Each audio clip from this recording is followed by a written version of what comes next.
ভারত সরকারের কৃষি মন্ত্রক ও দূরদর্শন শান্তিনিকেতন নিবেদিত কৃষি দর্শন অনুষ্ঠানে আপনাদের স্বাগত। কৃষি উন্নয়নের পথে সাধারণ স্বার্থবাহী কৃষক গোষ্ঠী কীভাবে কাজ করে সে বিষয়ে আজ আমরা জেনে নেওয়ার জন্য আজ আমাদের মধ্যে পেয়েছি বিশেষজ্ঞ হিসেবে ডক্টর প্রবুদ্ধ রায়কে, যিনি বিষয়বস্তু বিশেষজ্ঞ, কৃষি সম্প্রসারণ, রথীন্দ্র কৃষি বিজ্ঞান কেন্দ্র, পল্লী শিক্ষা ভবন, বিশ্বভারতী। নমস্কার প্রবুদ্ধবাবু। নমস্কার। আমরা প্রথমেই আপনার কাছে জানতে চাইব, এই যে সাধারণ স্বার্থবাহী কৃষক গোষ্ঠী, এর মূল কাজগুলি কি? সাধারণ স্বার্থবাহী কৃষক গোষ্ঠীর মূল কাজ আমরা সাধারণত চারটে ভাগে ভাগ করি। প্রথম কাজ হচ্ছে যে সমস্ত কৃষি ঋণ সরবরাহকারী সংস্থাগুলি রয়েছে বা সমবায়গুলি রয়েছে, তারা যখন গোষ্ঠীগতভাবে কোনো ঋণ প্রদান করে তখন গোষ্ঠীগত জামানত বজায় রাখার জন্য বা জামানত সঞ্চয় করবার জন্য এই গোষ্ঠীগুলি কাজ করে, সাধারণ স্বার্থবাহী কৃষক গোষ্ঠী। দ্বিতীয় হচ্ছে গোষ্ঠীগতভাবে কোনো অঞ্চলের বা কোনো গ্রামের কৃষি পরিকল্পনা এনারা সাধারণত তৈরি করেন, এমনভাবে তৈরি করেন যাতে বাজারে উৎপাদিত ফসলের দামও পাওয়া যায়, আবার সাথে সাথে ওই সংশ্লিষ্ট অঞ্চলের পরিবারগুলির খাদ্য নিরাপত্তাও বজায় থাকে। তৃতীয় আরেকটি কাজ রয়েছে, ভারতবর্ষের মতো একটি উন্নয়নশীল দেশে আমরা দেখেছি যে বিভিন্ন ধরনের কৃষির ইনপুট, যেটা আমরা ইংরেজিতে বলি, বাংলাতে যেটা বলি কৃষি উপাদান, যেমন সার, বীজ বা উন্নত বিভিন্ন যন্ত্রপাতি যেমন ট্রাক্টর, পাওয়ার টিলার, অথবা সাধারণ কোনো কৃষি সম্পদ যেমন একটা মাছ চাষের পুকুর বা বড় একটা সাধারণ পোলট্রি খামার, এই ধরনের জিনিস বা এই ধরনের সম্পদগুলিকেও এই গোষ্ঠী তৈরি করতে পারে, রক্ষণাবেক্ষণ করতে পারে এবং কোনো কোনো ক্ষেত্রে রেনোভেশন বা সেগুলোকে পুনরুজ্জীবনও করতে পারে। আচ্ছা, আরেকটি এদের কাজ রয়েছে যে কাজের গুরুত্ব ক্রমশ বাড়ছে, বিশেষ করে কেন্দ্রীয় সরকারের মহাত্মা গান্ধী জাতীয় কর্মসংস্থান যোজনা বা জাতীয় জল অববাহিকা পরিকল্পনা, mini and micro watershed project যেগুলোকে বলা হয়, সেক্ষেত্রে স্থানীয় কৃষক বা স্থানীয় বাসিন্দাদের সঙ্গে এই প্রকল্পগুলির একটা লিয়াজো মেনটেন করা, অর্থাৎ সংযোগ রক্ষাকারীর কাজও এই গোষ্ঠীগুলি খুব ভালোভাবে করতে পারে এবং সেটা ভারতবর্ষের বিভিন্ন রাজ্যে বিভিন্ন স্থানে প্রমাণিত হয়েছে। আচ্ছা, তার মানে কৃষিকাজের ক্ষেত্রে সত্যি অত্যন্ত কার্যকরী বলেই আমাদের মনে হচ্ছে। অবশ্যই। তো এই ধরনের গোষ্ঠী গঠন করা হচ্ছে কিভাবে? এই ধরনের গোষ্ঠী কিন্তু প্রথমেই বলে রাখা ভালো যে এই ধরনের গোষ্ঠী কিন্তু কোনো আনুষ্ঠানিক গোষ্ঠী নয়, এটা একদম ঘরোয়া গোষ্ঠী। কিন্তু এই ঘরোয়া গোষ্ঠী সাধারণত কেন্দ্রীয় বা রাজ্য সরকারের বিভিন্ন উন্নয়নমূলক দপ্তর, যেমন কৃষি দপ্তর, রেশম চাষ দপ্তর, মৎস্য দপ্তর, পশুপালন দপ্তর বা গ্রামীণ মহিলা এবং শিশু উন্নয়ন দপ্তর, এদের কাছ থেকে একটা ঘরোয়া স্বীকৃতি পায়, কিন্তু কখনোই আইনগত কোনো স্বীকৃতি নয়। এটা হচ্ছে এক নম্বর বিষয়। দ্বিতীয় বিষয়, এই ধরনের গোষ্ঠী সদস্য পদ পেতে গেলে সাধারণত 18 বা তার অধিক বয়স হওয়া বাঞ্ছনীয়। তৃতীয় হচ্ছে, গোষ্ঠীর সদস্য পদের সংখ্যা 15 থেকে 20-র মধ্যে সীমাবদ্ধ রাখা উচিত, কিন্তু ছোট গ্রামের ক্ষেত্রে যেখানে জনসংখ্যা খুব সীমাবদ্ধ, সেখানে সদস্য পদ 15-র মধ্যে রাখাই বাঞ্ছনীয়, যাতে সদস্যদের নিয়ে তৈরি করা গোষ্ঠী ভালোভাবে কাজ করতে পারে। আচ্ছা, আর আরেকটা জিনিস আমাদের মনে রাখা উচিত, এই ক্ষেত্রে কিছু কিছু ক্ষেত্রে বিভ্রান্তি দেখা যায় যে সাধারণত একটি পরিবার থেকে একজন সদস্যকেই এই ধরনের গোষ্ঠীর সদস্য করা উচিত। আচ্ছা, একাধিক নয়। যদি একাধিক হয় তাহলে দেখা যাবে কার্যত এই গোষ্ঠীটা একটি পরিবারেরই গোষ্ঠীতে পরিণত হবে। সেইটাকে যতটা সম্ভব যেন আমরা অ্যাভয়েড করতে পারি, এই অসুবিধাটাকে যেন এড়িয়ে চলতে পারি, এইটা। আর সদস্য পদ দেওয়ার সময় আমাদের মনে রাখা উচিত যে জাতি, ধর্ম, বর্ণ, রাজনৈতিক পরিচয়, লিঙ্গ সমস্ত নির্বিশেষেই যেন প্রত্যেক কৃষক ভাই বা বোন, প্রত্যেক গ্রামীণ যুবক বা যুবতী প্রত্যেকেই যেন এই সদস্য পদ পান, তার দরজাটা যেন উন্মুক্ত থাকে। আচ্ছা, অর্থাৎ কৃষি এবং কৃষকই হবে মূল পরিচয় এখানে, স্বার্থও তাই। অবশ্যই। আচ্ছা, আর এবারে যেটা ওই যে বৈশিষ্ট্যগুলির কথা আপনি বলছিলেন যে এই স্বার্থবাহী গোষ্ঠী আর কি কি বৈশিষ্ট্য থাকে? এই আরেকটা মূল বৈশিষ্ট্য, এই গোষ্ঠীতে আপনার একজন প্রতিনিধিকে আমরা সাধারণত নেতা বা লিডার বলি, আর একজন প্রতিনিধিকে প্রতিনিধি বলা হয়, রিপ্রেজেন্টেটিভ। আচ্ছা। কিন্তু অনেক ক্ষেত্রে দেখা যাচ্ছে যে এই নেতাকে কেউ বলছেন কর্মাধ্যক্ষ, কেউ বলছেন কোষাধ্যক্ষ, কেউ বলছেন সভাপতি, কেউ বলছেন সম্পাদক, কেউ বলছেন কার্যকরী সম্পাদক, কিন্তু এই ধরনের ডেজিগনেশন বা এই ধরনের পদ উল্লেখ করা উচিত না। আচ্ছা। সাধারণ স্বার্থবাহী গোষ্ঠীতে প্রত্যেক সদস্যের গণতান্ত্রিক সমতা বজায় রাখার স্বার্থেই শুধুমাত্র একজন নেতা থাকবেন, একজন প্রতিনিধি থাকবেন, এবং অবশ্যই এবং নেতা এবং এই প্রতিনিধি পদ বাই রোটেশন সবার কাছেই যাবে, প্রত্যেকের কাছেই যাবে, এইটা যেন অবশ্যই খোলা রাখা হয় এই দরজাটা। আর হচ্ছে এইটা আর একটা খুব উল্লেখযোগ্য বিষয় যে একটা গোষ্ঠীর যারা যারা সদস্য হবেন তাদের চাষের জমি যদি পাশাপাশি থাকে তাহলে কতগুলো অ্যাডেড অ্যাডভান্টেজ, মানে উপরি পাওনা বা বাড়তি পাওনা বা বাড়তি উপযোগিতা একটা পাওয়া যায়। সেটা হচ্ছে ধরুন একটা জল বিভাজিকা প্রকল্প হচ্ছে, মিনি বা মাইক্রো ওয়াটারশেড, সেখানে পাশাপাশি জমি যদি হয় সবার, তাহলে তারা সেই মিনি বা মাইক্রো ওয়াটারশেডের একদিকে যেমন সুবিধাটা নিতে পারবেন, আর একদিকে ওই জল অববাহিকা বা জল বিভাজিকা প্রকল্প পরিচালনার ক্ষেত্রেও তারা একটা ভূমিকা পালন করতে পারবে। আচ্ছা। ঠিক যেমন ভাবে ধরুন একটি বাঁধ সংরক্ষণ হচ্ছে, বাঁধ সংলগ্ন জমির প্রত্যেকে মিলে যদি একটা এরম গোষ্ঠী তৈরি করেন, তাহলে বাঁধের কাজ কেমন হচ্ছে, বাঁধটা পরবর্তী সময়ে রক্ষণাবেক্ষণ করা, সরকারের সঙ্গে লিয়াজো বা যোগাযোগ রক্ষা করা, সেখানেও এই গোষ্ঠী একটা ভূমিকা পালন করতে পারে সংযুক্তভাবে। আচ্ছা, একটু আগে আপনি একটা কথা বলছিলেন যে ছোট গ্রামের ক্ষেত্রে সদস্য সংখ্যা 15-র মধ্যে থাকলেই ভালো হয়। তো এই সদস্য সংখ্যার এই যে একটা লিমিটেশনস, তো সেটা কেন বলছেন? সদস্য সংখ্যার লিমিটেশন এটা এই কারণেই 15 থেকে 20 বলা আছে যে সদস্য পদ যদি মানে অনিয়ন্ত্রিত হয় তাহলে গোষ্ঠীর কাজকর্ম অনিয়ন্ত্রিত হয়ে পড়বে। আচ্ছা। গোষ্ঠীর কাজে যাতে একটা সংঘবদ্ধতা আসে, গোষ্ঠীর কাজে যাতে একটা সক্রিয়তা এবং পরিচ্ছন্নতা আসে, তার স্বার্থেই গোষ্ঠীর সদস্যপদটাকে নিয়ন্ত্রিত করার কথা বলা হয়েছে, এবং বিশেষ করে ছোট গ্রামের ক্ষেত্রে এটা 15-র মধ্যে রাখাই ভালো। তার কারণ আপনার একটি গ্রামে একাধিক গোষ্ঠী তৈরি হতে পারে, তাতে কোনো অসুবিধা নেই। আচ্ছা আচ্ছা, কিন্তু যে গোষ্ঠীটা হবে সেটা খুব বেশি বড় হবে না, সদস্য সংখ্যা একটা নিয়ন্ত্রিত থাকবে। এবারে আপনার কাছে আমরা জানতে চাইব যে এই গোষ্ঠীগুলি নিজেদের সক্রিয় রাখতে কি করবে, কি করা দরকার?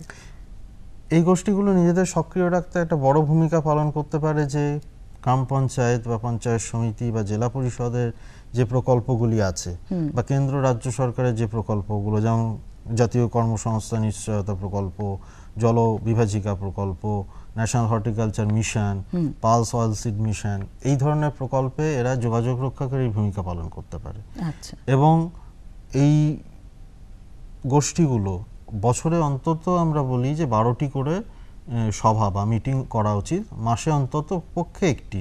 তাহলে তার ফলে কি হয় যে গোষ্ঠী কি কাজ করছে না করছে সেটা গ্রামবাসী কিন্তু জানতে পারে, গ্রামবাসীর মনে কোনো অস্পষ্টতা তৈরি হয় না, আর তারাও কিন্তু এই প্রকল্পগুলোই সম্পর্কে, প্রকল্পগুলোই প্রতিদিনকার কাজকর্ম সম্পর্কে গ্রামবাসীকে ওয়াকিবহাল করতে পারে। তাহলে প্রকল্পগুলোর সঙ্গে গ্রামবাসীদের একটা সংযুক্ততা তৈরি হয়, বিচ্ছিন্নতা বোধটা তৈরি হয় না বা কমে বিচ্ছিন্নতা বোধ। আর একটা হচ্ছে গোষ্ঠীগুলোকে সক্রিয় রাখতে গেলে গোষ্ঠীগুলোর যে কাজকর্ম তার তথ্যটাকে সংরক্ষিত করতে হবে, যে কীরকম বা কীভাবে, যে প্রতি মাসে যে একটি করে মিটিং হয় সেই মিটিংয়ের ধারা বিবরণী একটা মিনিটস বইতে একটা খাতায় লিখে রাখা, কে কি বললেন সেটাকে লিপিবদ্ধ করা, প্রত্যেককে প্রশ্ন করার সুবিধা সুযোগ করে দেওয়া, সুযোগ করে দেওয়া নয়, প্রশ্ন করতে উৎসাহিত করা, যাতে করে কোনো অস্পষ্টতা না থাকে, কারোর মনে যদি কোনো ধরনের অস্পষ্টতা তৈরি হয় সেটা যাতে দূর করা যায়, খোলামেলা একটা গণতান্ত্রিক পদ্ধতিতে আলোচনা করা, ঠিক আছে, সদস্য পদের যে সমতা সেইটা বজায় রাখা মিটিংয়ের ক্ষেত্রে, এইগুলো করলে পরে আমরা মনে করি যে সাধারণভাবে এই সাধারণ স্বার্থবাহী গোষ্ঠী সক্রিয় থাকতে পারে। আর একটা অর্থনৈতিক ব্যাপার রয়েছে যে এই গোষ্ঠীগুলোকে চালাতে গেলে কিছু অর্থের প্রয়োজন, তা এরা কিছু বাইরের কাজকর্ম করে, ধরুন বড় আকারে বীজ কিনে সেটা গ্রামবাসীদের মধ্যে বা সদস্যদের মধ্যেই বিক্রি করার ব্যবস্থা করা, সেখানে তারা কমিশন হিসেবে একটা যে পার্সেন্টেজ পায় সেইটা গোষ্ঠীর উন্নয়ন বা গোষ্ঠীর রক্ষণাবেক্ষণ বা পরিচালনাতে ব্যয় করলো। এতে গোষ্ঠীর যে টাকা পয়সার যে একটা সমস্যা সংকট থাকে সেটা কিছুটা হলেও মেটানো সম্ভব। আচ্ছা, তো এই গোষ্ঠী কি কি পরিষেবা দিতে পারে এলাকায়? হ্যাঁ, এই গোষ্ঠীর কিন্তু পরিষেবা দেওয়ার বিরাট ক্ষেত্র রয়েছে। আমরা এখন অবধি বিশ্ব বা ভারতের পরিপ্রেক্ষিতে যদি দেখি তাহলে আমরা দেখেছি মূলত এই গোষ্ঠী কিন্তু কৃষি পণ্যের ব্যবসা করতে পারে, তার সাথে কৃষি যে বিমা, সেই বিমার সংযোগ রক্ষাকারী বিমা এজেন্ট যাদের বলা হয়, ইন্স্যুরেন্স এজেন্ট, তার কাজ করতে পারে, কৃষি ঋণের যোগাযোগ করতে পারে, উৎপাদিত যে কৃষি পণ্য সেই পণ্যটাকে সংরক্ষিত করা এবং গুদামজাত করা। হয়তো গুদাম তার নিজের নেই, কিন্তু স্থানীয় বা কাছাকাছি কোনো গুদামে সেটা তুলে দেওয়ার ব্যবস্থা করা, এটা করতে পারে। কৃষিতে তথ্য প্রযুক্তির যে ব্যবহার, ধরুন একটা কম্পিউটার এই গোষ্ঠীর তরফ থেকে কিনলেন, ইন্টারনেটের একটা ব্যবস্থা নিলেন, দিয়ে ইন্টারনেটের মাধ্যমে প্রতিদিনকার বাজারের দাম ওঠানামা, কিভাবে আপনার রোগ পোকা নিয়ন্ত্রণ করবে, কি ওয়েদার যে ফোরকাস্টিং আমাদের পুনে থেকে আইএমডি ডিপার্টমেন্ট থেকে আসে, মেট্রোলজি ডিপার্টমেন্ট থেকে, তার ফোরকাস্টিংগুলো পাওয়া, এই ব্যবস্থা করতে পারে। জলবিভাজিকা প্রকল্পে আমরা আগেই বললাম যে এরা লিয়াজো মেনটেন করতে পারে, যোগাযোগ রক্ষা করতে পারে। কৃষকদের দক্ষতা, কৃষকদের সক্ষমতা এগুলো বৃদ্ধির জন্য রেগুলার বিভিন্ন জায়গা থেকে বিশেষজ্ঞদের নিয়ে গিয়ে, কৃষি বিশ্ববিদ্যালয় হোক, কৃষি বিজ্ঞান কেন্দ্র হোক বা কৃষি কলেজ হোক, সেখান থেকে নিয়ে গিয়ে বিশেষজ্ঞদের নিয়ে গিয়ে ট্রেনিংয়ের ব্যবস্থা করতে পারে। উন্নত মানের বীজ নিজেরাই তৈরি করতে পারে, সেই বীজটাকে প্রশংসিত করা, এবং গ্রামীণ যে বীজ ভাণ্ডার, সেই বীজ ভাণ্ডার নিজেরা তৈরি করতে পারে। আচ্ছা, এবং কৃষকদের বিভিন্ন ধরনের প্রযুক্তিগত সাহায্য, যেটা রাজ্য এবং কেন্দ্রীয় সরকারের বিভিন্ন সংস্থা, বিশেষ করে ICAR, Indian council of agriculture রিসার্চের কাছ থেকে নতুন প্রযুক্তি যদি পায়, সেই প্রযুক্তিটাকে জনপ্রিয় করার কাজেও এরা নিজেরাই লেগে পড়তে পারে। তাহলে আমরা দেখছি যে কৃষির উন্নয়নের ক্ষেত্রে এই সাধারণ স্বার্থবাহী গোষ্ঠীগুলোর কিন্তু একটা ব্যাপক ভূমিকা রয়েছে, যে ভূমিকার কিন্তু শুরু আছে, আমরা মনে করি শেষ নেই। The sky is the limit. ঠিক ঠিক। তার মানে আধুনিক প্রযুক্তি, তথ্য প্রযুক্তির সঙ্গে এলাকাবাসীকে পরিচিত করা একেবারে, এবং সেটাকে পপুলার, জনপ্রিয় করার দায়িত্ব অনেকটাই পালন করছে এই গোষ্ঠী। একেবারে শেষ প্রান্তে এসে আপনার কাছে আমি যেটা জানতে চাইবো, যে সুনির্দিষ্ট করে যদি উল্লেখ করেন যে ঠিক মানে কি কি ওরা পরপর করছে এই গোষ্ঠী। এই গোষ্ঠী খুব ছোট্ট ছোট্ট কতকগুলো কাজ, কিন্তু সেটা এলাকার কৃষি উন্নয়নের ক্ষেত্রে বা চাষের ক্ষেত্রে বড় আকারে বড় ভূমিকা নেয়। যেমন মাটি পরীক্ষার ব্যবস্থা করা, বড় আকারে বিভিন্ন চাষি ক্ষেত থেকে মাটি নিয়ে গিয়ে মাটির পরীক্ষার ব্যবস্থা, কৃষি বিজ্ঞান কেন্দ্র বা এগ্রিকালচার ডিপার্টমেন্টের অফিসে গিয়ে, ল্যাবরেটরিতে নিয়ে গিয়ে স্থানীয় পুকুরের জল পরীক্ষার ব্যবস্থা করা। নিজেদের গোষ্ঠীর যে সদস্য, তাদের কাছে ক্ষুদ্র যে সঞ্চয়, সেই সঞ্চয়টাকে নিয়মিতভাবে সঞ্চিত করে আমরা যেটা এখনকার যে ক্ষুদ্র মাইক্রোফিন্যান্সের যে কনসেপ্ট বা নতুন যে মতামত এসছে, সেইটার মাধ্যমে তারা ব্যাংকে সঞ্চয় করতে পারে এবং পরবর্তী সময় এরাই একটা স্বসহায়ক দল বা সেলফ হেল্প গ্রুপ হিসেবে কাজ করতে পারে। আচ্ছা, সামগ্রিকভাবে পুরো এলাকার, একটা গ্রাম পঞ্চায়েত হোক বা একটা গ্রামের হোক বা একটা বুথ স্তরের হোক, বা আরও সামগ্রিকভাবে বলতে একটা পঞ্চায়েত সমিতি, সেটা অনেক বড় আকারে যদিও, সেখানে সামগ্রিক একটা কৃষি পরিকল্পনা করতে পারে, যাতে করে নতুন প্রযুক্তিতে নতুন ধরনের ফসলের উৎপাদনশীলতাও বাড়বে, আবার স্থানীয় অঞ্চলের আপনার যে খাদ্য সুরক্ষা সেটাও রক্ষিত হবে, দুটোই রক্ষিত হবে। আবার ছোট আকারে আপনার কৃষি প্রক্রিয়াকরণ, ধরুন জ্যাম, জেলি, আচার, এটা মেয়েরা অনেক জায়গায় করে আমরা দেখেছি, সেইটাকে একটু আধুনিক পদ্ধতিতে বিশেষজ্ঞদের নিয়ে এসে একটু তাদেরকে নিয়ে কাজ করে সেটাকে একটু আধুনিক করা, একটু জনপ্রিয় করা, সেই কাজটা করতে পারে। কোনো কোনো জায়গায় আমরা দেখেছি, বিশেষ করে পশ্চিম ভারতে, যে এই ধরনের কৃষক গোষ্ঠী তারা কৃষি পণ্যের বিভিন্ন গ্রেডিং করছে, গুণমান স্থির করছে, কোনটা উচ্চমানের, কোনটা মাঝারি, কোনটা নিম্নমানের। কেউ কেউ ফার্মার্স ফিল্ড স্কুল হিসেবে কাজ করছে। সুতরাং বোঝা যাচ্ছে কাজের পরিধি বিরাট, এবং বিরাটভাবে তারা সেই দায়িত্ব পালন করতেই পারেন এই গোষ্ঠী গঠন করে। আপনাকে অসংখ্য ধন্যবাদ। অত্যন্ত সুন্দরভাবে আপনার কাছে আমরা জানলাম যে কৃষি জীবনে, কৃষি উন্নয়নের ক্ষেত্রে এই সাধারণ স্বার্থবাহী কৃষক গোষ্ঠী কীভাবে কাজ করতে পারে সে সম্পর্কে আমরা একটা অসাধারণ সুন্দরভাবে ধারণা পেলাম। এবং আমরা আশা করব আপনারা যারা শুনলেন এই আজকের আলোচনা, তারা নিশ্চয়ই এইভাবে আগ্রহী হবেন গোষ্ঠী গঠন করে নিজেদের স্বার্থকে সুরক্ষা। হ্যাঁ, কি করি? হ্যাঁ, ঠিক এরকমই হবে। এক মিনিট, এই শোনো, আসছি আমি। হ্যাঁ, ঠিক। হ্যাঁ, ঠিক আছে একদম। হ্যাঁ, ঠিক আছে। আচ্ছা। কার সঙ্গে কথা বলছিলে এত হেসে হেসে? আরে বাবা, কিষান কল সেন্টার, বিশেষজ্ঞের সাথে চাষের ব্যাপারেই কথা বলছিলাম। সকালেও দুপুরেও? আরে বাবা, কিষান কল সেন্টার তো সকাল 6টা থেকে রাত 10টা অবধি খোলা। রোববারেও? হ্যাঁ গো, বছরের 365 দিন। এত ফোনের বিল কে দেবে? আরে বাবা, কিষান কল সেন্টারের পরিষেবা সম্পূর্ণ বিনামূল্যে। কিন্তু তুমি এগুলো জিজ্ঞেস করছো কেন? আমি তো অন্য কিছু ভাবছিলাম। ও কৃষক ভাইরা কৃষিকাজ সংক্রান্ত সমস্যার নিজের ভাষায় তাড়াতাড়ি সমাধানের জন্য ভারতের যে কোনো ফোন থেকে রাষ্ট্রীয় হেল্পলাইন নম্বর 1800-1801-551-এ যোগাযোগ করুন। কৃষকের বন্ধু, কৃষকের কল সেন্টার।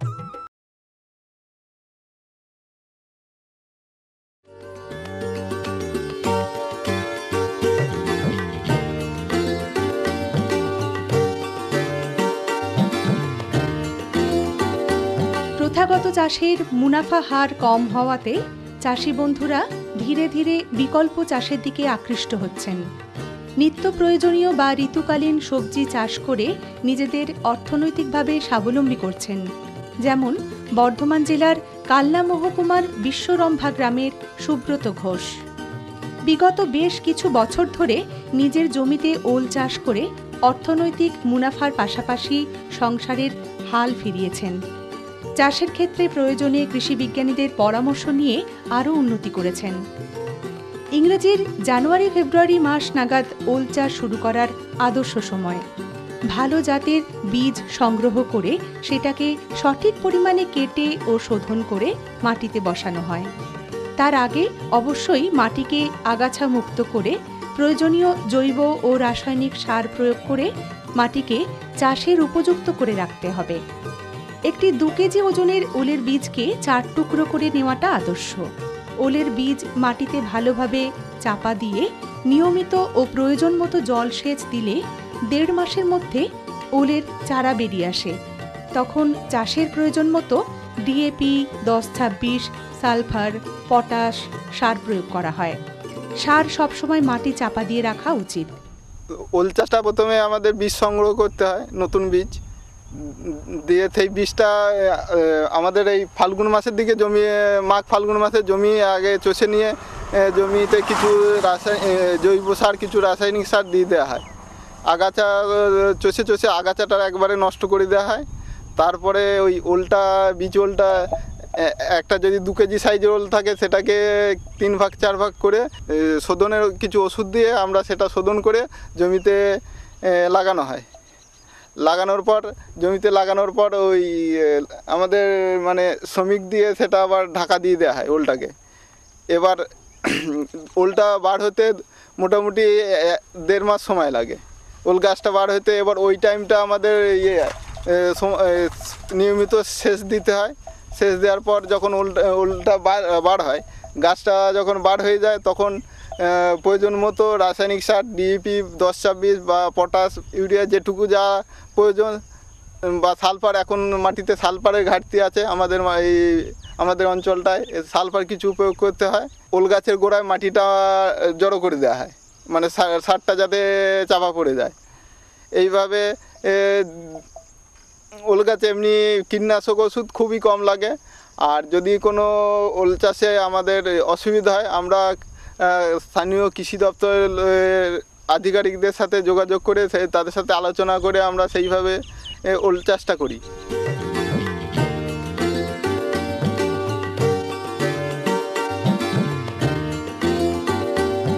সঠিক পদ্ধতি ও প্রয়োজনীয় যত্ন নিলে ওল চাষ অত্যন্ত লাভজনক একটি চাষ।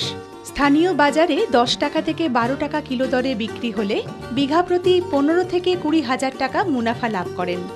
বিশ্বরম্ভা গ্রামের কাছেই কালেখাতলা বাজারে সারা রাজ্য থেকে পাইকারি সবজি বিক্রেতারা আসাতে ফসল চাষির কাছে পড়ে থাকে না, লাভের মুখ দেখা যায় সঙ্গে সঙ্গে।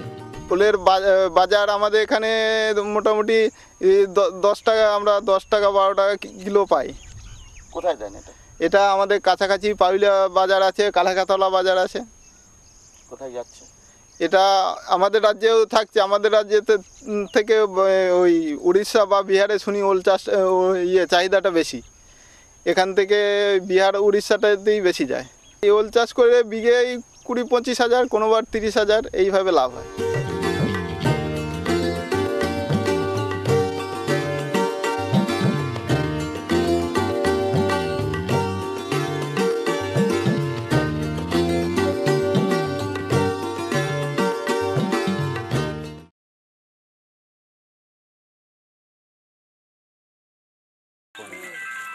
বাজারে বিক্রি হওয়া বহুজাতিক সংস্থার প্যাকেটজাত বীজের থেকে গুণমানে ও ফলনে অনেক ভালো সম্পূর্ণ দেশীয় পদ্ধতিতে বীজ বাছাই ও সেটা সংরক্ষণ।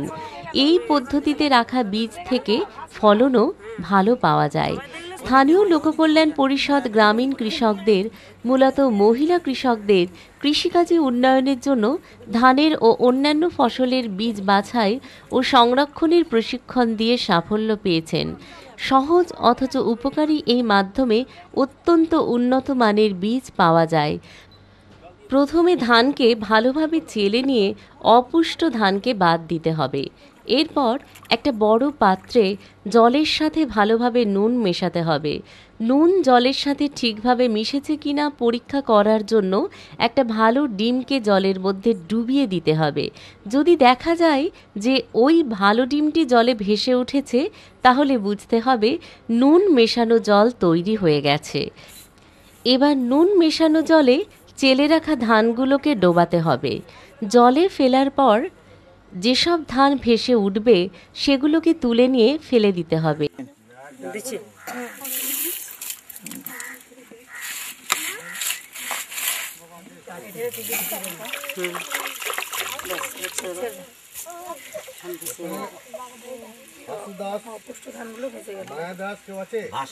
জলের নিচে ডুবে থাকা ধানকে এবার তুলে নিয়ে পরিষ্কার জলে ধুয়ে নিতে হবে।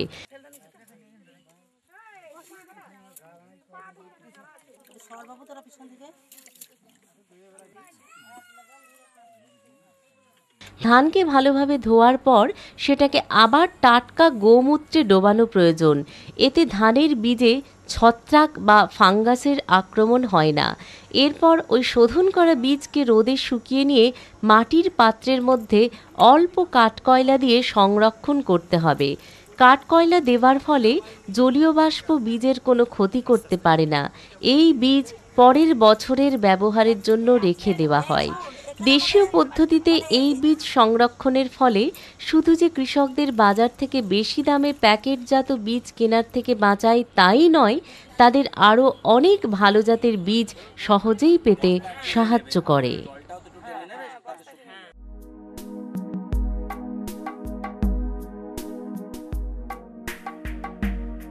আবহাওয়ার পূর্বাভাস প্রথমে আজকের। আজ 3রা জুলাই। আজকে সর্বোচ্চ তাপমাত্রা 32.5 ডিগ্রি সেলসিয়াস, সর্বনিম্ন তাপমাত্রা 25.3 ডিগ্রি সেলসিয়াস। বজ্রবিদ্যুৎ সহ বৃষ্টির সম্ভাবনা রয়েছে।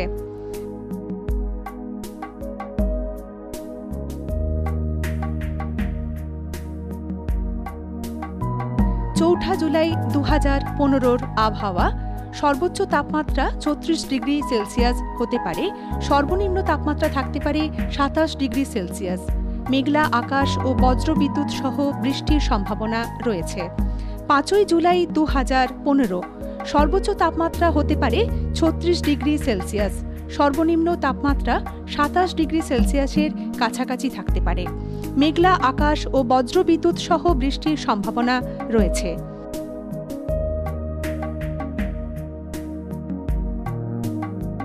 6 জুলাই 2015 সর্বোচ্চ তাপমাত্রা 33 ডিগ্রি সেলসিয়াস হতে পারে, সর্বনিম্ন তাপমাত্রা থাকতে পারে 26 ডিগ্রি সেলসিয়াস।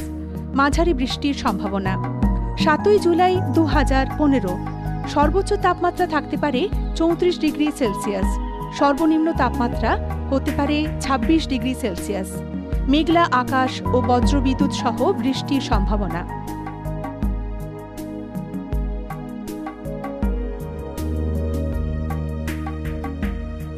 8ই জুলাই 2015 সর্বোচ্চ তাপমাত্রা থাকতে পারে 34 ডিগ্রি সেলসিয়াসের কাছাকাছি, সর্বনিম্ন তাপমাত্রা হতে পারে 27 ডিগ্রি সেলসিয়াস। মেঘলা আকাশ ও বজ্রবিদ্যুৎ সহ বৃষ্টির সম্ভাবনা রয়েছে। 9ই জুলাই 2015 সর্বোচ্চ তাপমাত্রা থাকতে পারে 33 ডিগ্রি সেলসিয়াস, সর্বনিম্ন তাপমাত্রা হতে পারে 27 ডিগ্রি সেলসিয়াস। মেঘলা আকাশ ও বজ্রবিদ্যুৎ সহ বৃষ্টির সম্ভাবনা।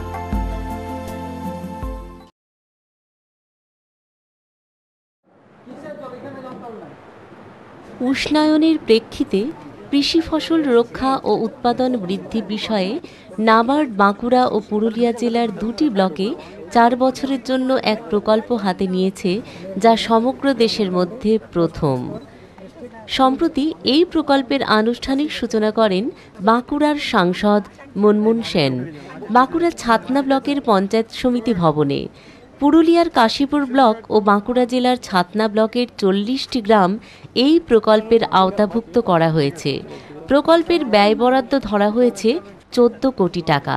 প্রকল্পের নাম দেওয়া হয়েছে বাঁকুড়া পুরুলিয়া ক্ষুদ্র ও মাঝারি চাষিদের জলবায়ু পরিবর্তনের সাথে সামঞ্জস্য রেখে সহনশীলতার দক্ষতা বাড়ানো।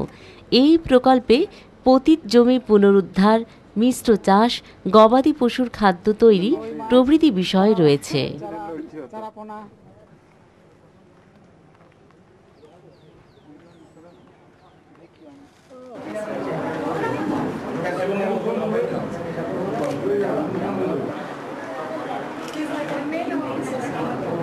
তো তারা যদি উপকৃত হন, তাহলে এই প্রকল্প প্রকৃতভাবে সার্থক হবে। ডিআরসিসি মূলত 30 বছর ধরে পশ্চিমবঙ্গের প্রায় 12টি জেলাতে কাজ করছে এবং আমাদের মূল লক্ষ্য হলো গ্রামের গরিব চাষিদের কী করে খাদ্য ও জীবিকার নিরাপত্তা সুরক্ষিত করা যায় সেই লক্ষ্যে, এবং সেটাও প্রাকৃতিক সম্পদের ব্যবস্থাপনার মাধ্যমে। প্রকৃতি যাতে কোনোভাবে নষ্ট না হয় সেইভাবে আমরা চাই কাজ করতে। তো আমরা এই অ্যাডাপ্টেশন ফান্ড বোর্ডের কল বেরোনোর পরে আমাদের যে কাজের জায়গাগুলো সেগুলোর আমরা তাদেরকে একটা কনসেপ্ট পাঠাই নাবার্ডের মাধ্যমে। নাবার্ড সেই কনসেপ্টটা পাঠানোর পরে অনেক আলোচনা হয় এবং বাঁকুড়া পুরুলিয়ার চাষি ভাই বোনেদের সাথে আমরা বিভিন্ন কনসালটেশন করেছি, বিভিন্ন সরকারি আধিকারিকদের সময় বিভিন্ন সময় আমরা কথাবার্তা বলেছি এবং সেই বলার মাধ্যমে আলটিমেটলি এই প্রজেক্টটা তৈরি হয়। তো সেই প্রজেক্টটির নাম হচ্ছে পশ্চিমবঙ্গের বাঁকুড়া ও পুরুলিয়া জেলার ক্ষুদ্র প্রান্তিক চাষিদের জলবায়ু পরিবর্তন এড়ানোর ক্ষমতা ও সহনশীলতার দক্ষতা বাড়ানো।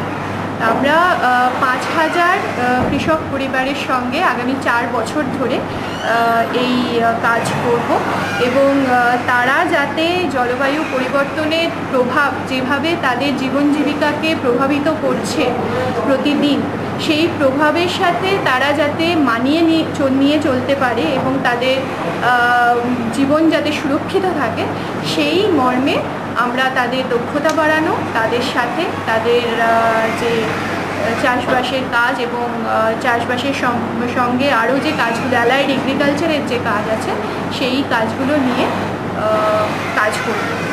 সুগন্ধের মাতোয়ারায়, সুস্বাদের বাহারে, উন্নতির সুরেতে, ফুটে ওঠা হাসিতে, সবুজে ভরা গাছপালায়, বড় বড় ব্যবসায়, সুমধুর সুকণ্ঠে, হাসি খুশির আগমনে। NHM বাগান পরিচর্যা মিশন। আমরা চাই আপনার সুখ সমৃদ্ধি। কেমন লাগছে আমাদের অনুষ্ঠান? আমাদের চিঠি লিখে জানান। চিঠি লেখার ঠিকানা কৃষি দর্শন, অধিকর্তা দূরদর্শন কেন্দ্র, শান্তিনিকেতন, শান্তিনিকেতন, সূচক 731235।